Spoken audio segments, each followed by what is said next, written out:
কি বলছিস কি তুই দীপু? বিদেশ মন্ডল সোনামায়ের অ্যাক্সিডেন্ট করিয়েছে? আমি জানি না মা, আমি জানি না।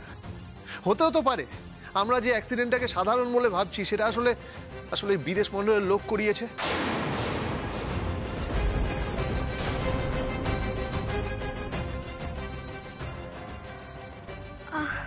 শোনো, ওর তো ক্ষমতার অভাব নেই, ও তো একটা ফোন ঘুরিয়ে অনেক কিছু করে ফেলতে পারে। হয়তো অপু পরীক্ষার হল পর্যন্ত যেতেই পারবে না। এমনিতেও অপু পরীক্ষার হল পর্যন্ত পৌঁছতে পারবে না। আমার কাছ থেকে টাকা খেয়ে অ্যাম্বুলেন্সের ড্রাইভারের পেট ফুলে ঢোল হয়ে আছে। এই তুমি অলোকদা তো? হ্যাঁ। কাল সকালে তোমার ডিউটি আছে তো? কিন্তু আপনি কে? আমি কে সেটা না চিনলেও চলবে, তুমি বরং এই টাকাটা চিনে নাও।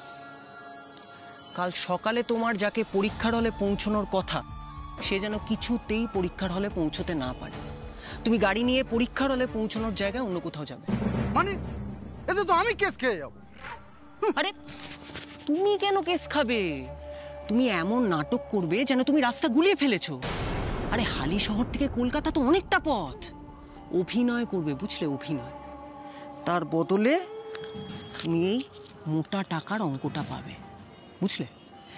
কিছুই না, শুধু রাস্তায় ঘুরিয়ে ঘুরিয়ে পরীক্ষার সময়ের 2 ঘন্টা পর তুমি সেখানে পৌঁছবে। কি পারবে তো? 10,000 টাকা আছে কিন্তু।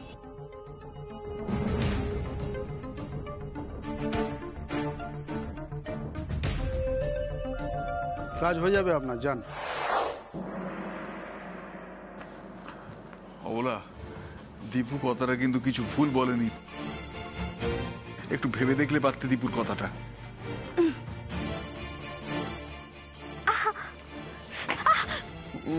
আমার খুব ভয় করছে মা, আমার খুব ভয় করছে অপুকে নিয়ে। আমার মনে হচ্ছে অপুর ওপর বড় কোনো অ্যাটাক হতে পারে। তুমি কেন আমার কথা বুঝতে পারছো না? কেন বুঝতে পারছো না আমার কথা? যদি পরীক্ষার হলে যাওয়ার পথে কোনো গন্ডগোল হয় তখন কি করবে? তখন কি করবে তুমি মা? কি করবে বলো? টিপু অ্যাসিস্ট্যান্ট, তুমি এভাবে আন্টিমানের সঙ্গে কেন কথা বলছো? আমি যা বলছি তোমার ভালোর জন্য বলছি। যা করছি তোমার ভালোর জন্যই করছি।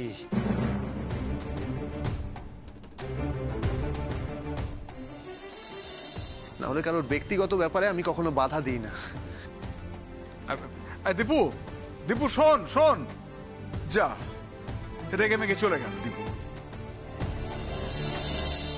এখন আমি যে কি করি, যত জ্বালা হয়েছে আমার। আমি কিছু বুঝে উঠতে পারছি না যে কি করব কি না করব। একটু ভাবলেও তো পারো দীপুর কথাটা।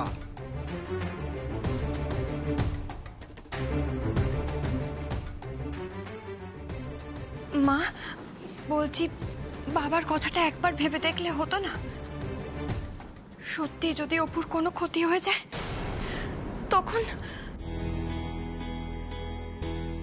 যদি পরীক্ষার হলে যাওয়ার পথে কোনো গন্ডগোল হয় তখন কি করবে? তখন কি করবে তুমি মা? কি করবে বলো? বলো।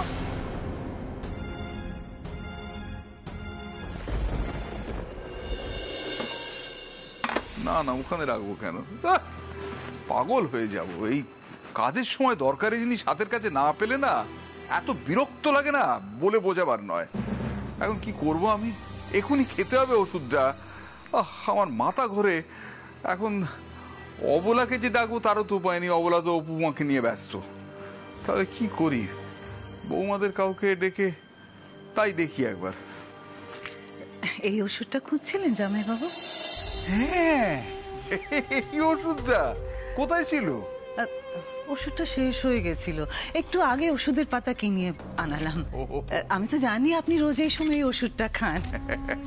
যাক, বাঁচালে আমাকে। আমি আপনাকে পুজোর সময় কি কথা দিয়েছিলাম?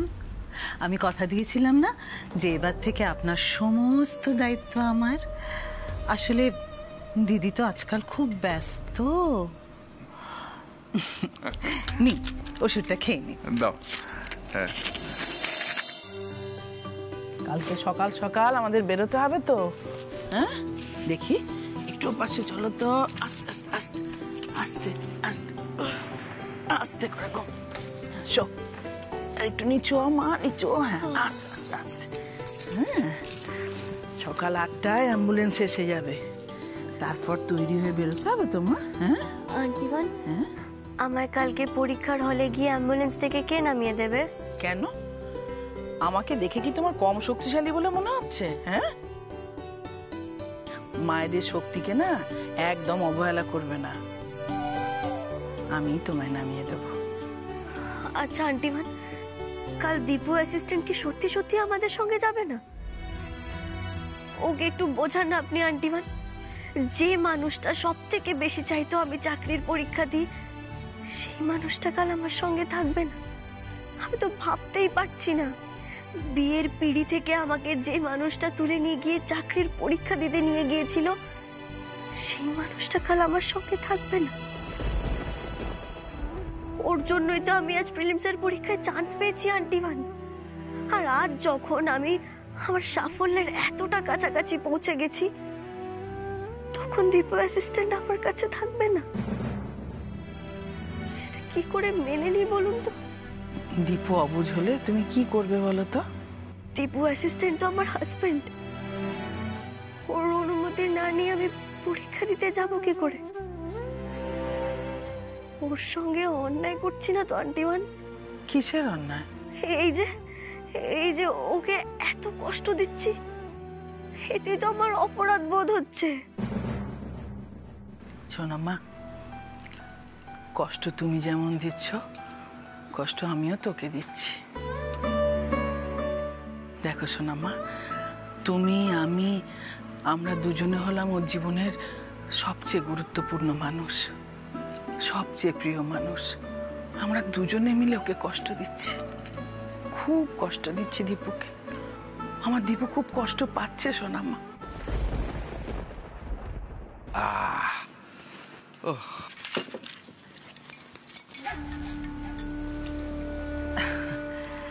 অশেষ ধন্যবাদ শালিকে। ধন্যবাদের কি আছে জামাই বাবু, আমি কি আপনার পর? জামাই বাবু, জানেন তো আজকাল দিদি অপুকে নিয়ে সারাক্ষণ ব্যস্ত থাকে, তাই বলছিলাম এবার থেকে যা দরকার মুখ ফুটে শুধু আমাকে বলবেন। তবে কি জানেন জামাই বাবু, আমার না আজকাল আপনার জন্য ভীষণ কষ্ট হয়। আহারে, এই বয়সে এসে আমি জামাইবাবু কিনা বউয়ের সেবা একেবারেই পাচ্ছে না। আমি আপনার কষ্ট বুঝি জামাইবাবু, কিন্তু দিদি তো একেবারেই বুঝতে পারছে না। দেখো, দিদিকে অনেক কিছু বুঝতে হচ্ছে, যাই বলো আর তাই বলো, উপমার পাশে কাউকে না কাউকে তো থাকতেই হবে জ্যোতিকা। জানি অপুর পাশে তো থাকতেই হবে, ঠিক আছে দিদি অপুর পাশে থাক, কিন্তু জামাইবাবু দীপু না দিদির এই বাড়াবাড়িটা একেবারে পছন্দ করছে না। দিদিকে তো সেটা বুঝতে হবে। দিদি না কেমন যেন অদ্ভুত। অদ্ভুতই বলো আর যাই বলো জ্যোতিকা,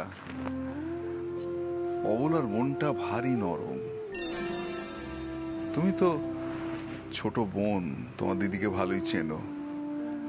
অবলা উপমায়ের মায়ায় একবারে জড়িয়ে পড়েছে।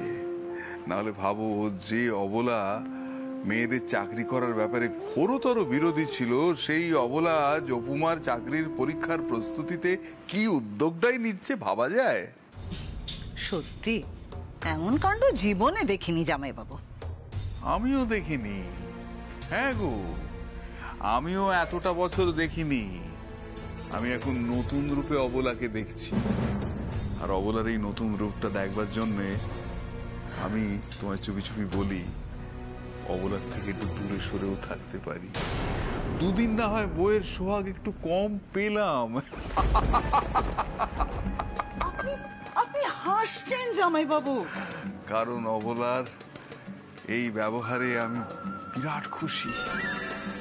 অবলা আর উপমা, শাশুড়ি আর বৌমা, এদের যুগলবন্দি দেখে আমার দুটো চোখ যে জুড়িয়ে যাচ্ছে জ্যোতিকা। এই দেখো, কথায় কথায় ভুলে বসে আছি, আমাকে তো অ্যাম্বুলেন্সের ওই অলোকের সঙ্গে একটা ফোনে কথা বলতে হবে। আমি আসছি। হ্যাঁ, যান যান জামাইবাবু, কথা বলুন অ্যাম্বুলেন্সের ড্রাইভারের সঙ্গে। বউয়ের প্রতি এত ভালোবাসা, এত টান, আপনাদের মধ্যে যে টানের সুতোটা আছে না, সেই সুতোটাই আমি ছিঁড়ে দেব। আর ছিঁড়তে না পারলে পুড়িয়ে দেব। এত বছর ধরে আপনাদের এই প্রেম ভালোবাসা দেখে আমার চোখ একেবারে হেজে পচে গেল। তবে আমার হাতেও একটা ব্রহ্মাস্ত্র আছে। যেদিন এই ব্রহ্মাস্ত্রটা ছুঁড়ে মারবো না, আপনাদের এই ভালোবাসার ঘর একেবারে ভেঙে যাবে।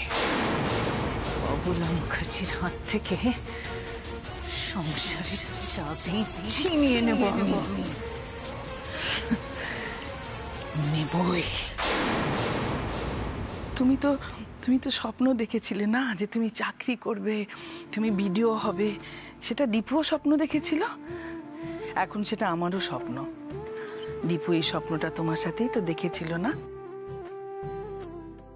তুমি যেদিন চাকরি করে বিডিও হবে, সেদিন দেখবে দীপু যতই রাগ অভিমান যাই করুক না কেন, ও সব রাগ অভিমান গলে একদম জল হয়ে যাবে, একটুও রাগ থাকবে না। কেন বলো তো? ওর স্বপ্নটা যে পূর্ণ হবে। চলো মা, ঘুমিয়ে পড়বে। চলো, অনেক রাত হয়েছে, চলো ঘুমাও। আপনি ঘুমাবেন না আন্টিমান? ঘুমাবো তো, তুমি ঘুমিয়ে পড়ো, তারপরে আমি ঘুমাবো। লক্ষ্মী ঘুম।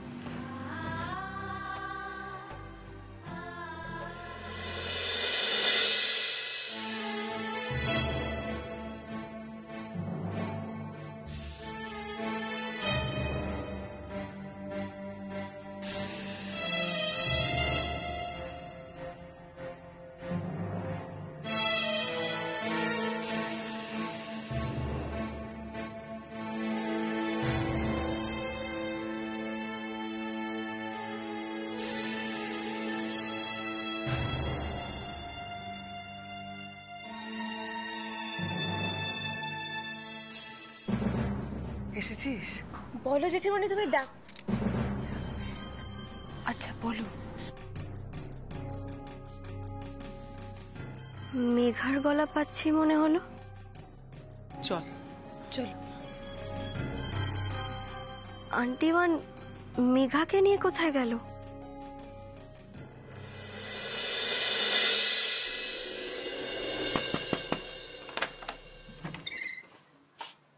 ও, আপনি আপনি চলে এসেছেন অ্যাম্বুলেন্স নিয়ে? হ্যাঁ, এতটা রাস্তা যাবো তো, সময় মতো না বেরোলে তো পৌঁছতে পারবো না টাইমে। হ্যাঁ, তা ঠিক তা ঠিক। আপনি একটু এখানে অপেক্ষা করুন, অপু বোধহয় রেডি হয়ে গেছে, আমি এক্ষুনি ডেকে নিয়ে আসছি। ঠিক আছে?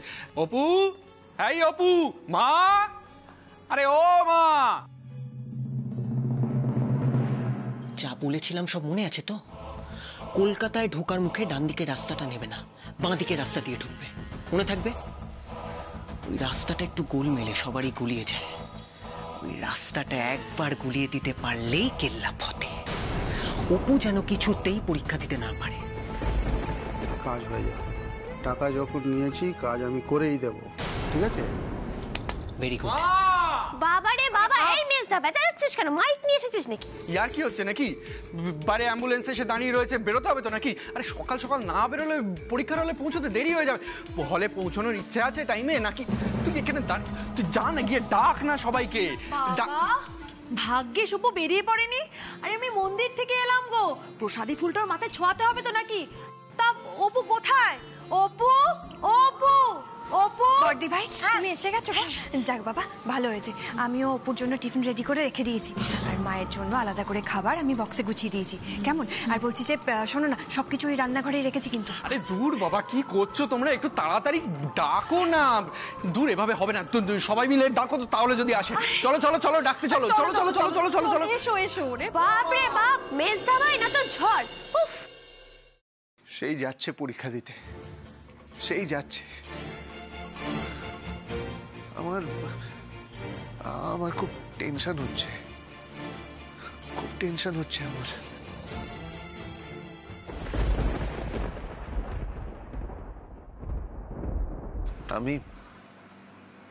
আমি স্বপ্ন দেখেছিলাম অপুকে নিয়ে পরীক্ষা দিতে যাওয়ার।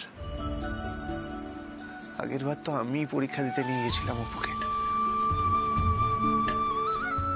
আমার স্বপ্ন, আমার ইচ্ছে, আমার টেনশনকে কেউ গ্রাহ্যই করে না এখন এই বাড়িতে। কেউ গ্রাহ্য করে না।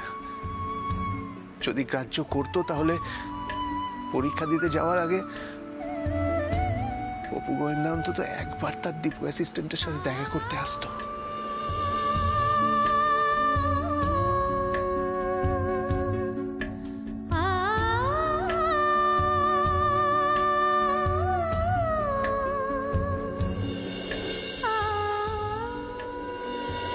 কোথায় নিয়ে এসেছো তুমি আমাকে এটা? এতক্ষণে তো তুমি এই হোর্ডিং দেখে নিশ্চয়ই বুঝতেই পেরে গেছো এটা চাকরির পরীক্ষার কোচিং সেন্টার।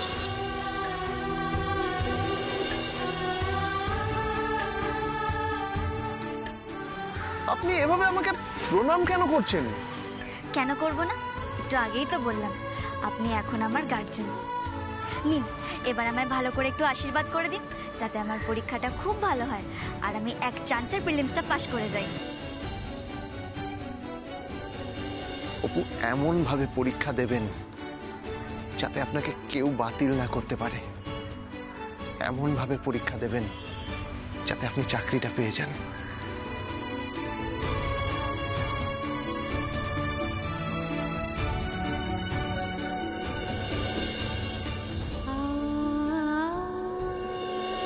কলকাতার রাস্তায় রাস্তায় রোদের মধ্যে এত ঘুরে ঘুরে আমি বইগুলো কিনে আনলাম, ওনার পড়াশুনোর কোনো নামগন্ধ নেই। আপনি আজকেই পড়াশুনো শুরু করবেন, অন্তত বইয়ের পাতাগুলো তো উল্টে দেখুন।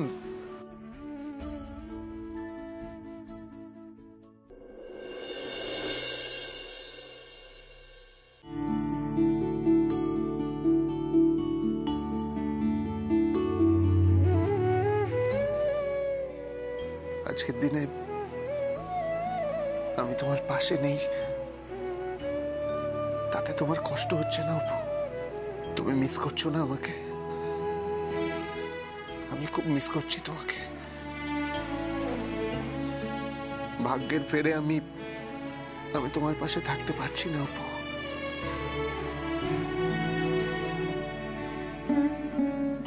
করুক, যা খুশি করুক, যা খুশি করুক, আমি কেন বলবো? আমার কি, আমি কেন বলবো? বিদেশ মন্ডলের লোক যদি রাস্তায় অপুর কোনো ক্ষতি করে দেয়, না অপুর সাথে তো মাও যাচ্ছে, যদি মারও কোনো ক্ষতি করে দেয়,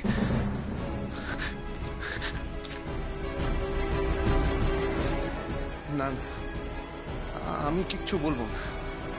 আমি অপুকেও কিচ্ছু বলবো না, আমি মাকেও কিচ্ছু বলবো না।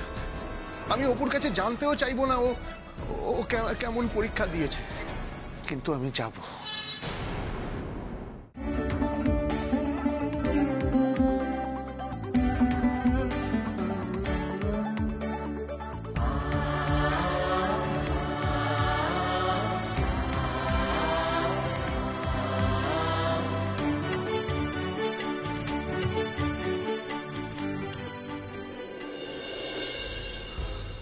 আমি যাব, আমি পরীক্ষার হলের বাইরে দাঁড়িয়ে থাকবো। আমি অপুকে জিজ্ঞেস করবো না ও কেন পরীক্ষা দিল, কিন্তু আমি যাবই যাব।